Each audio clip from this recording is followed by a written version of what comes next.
Morning साथीहरू, आज चाहिँ हामी चितवन सौराको जङ्गल सफारीमा छौँ। मेरो देशी मित्र सागर पुरी र म पखाडी सिटमा बसेर जङ्गली जनावरहरूको मजा लिँदै धेरै अपूर्व चिजहरू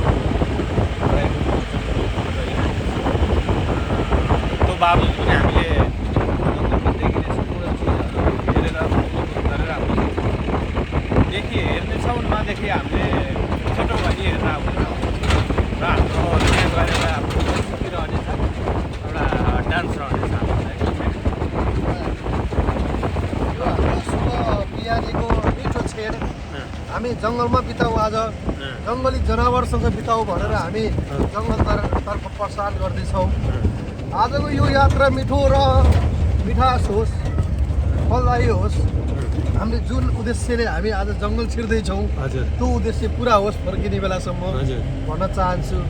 केही शब्द राखिदिनुको लागि म मेरै फेरि हितैषी सागर पौडेलजीलाई म फेरि आफ्नो 2-4 शब्द राखिदिन्छु। हार्दिक धन्यवाद सागर पुरीजी, समय दिनु। बिहानको चिसो समय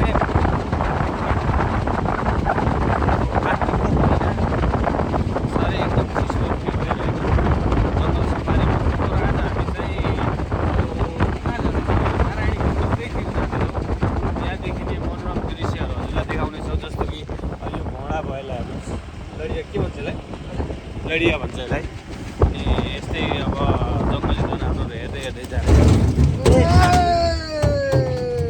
एकदम ब्रेक अलि बलि राख्दो रहेछ यसको चाहिँ। छोरालाई छ मात्रै के बाबु,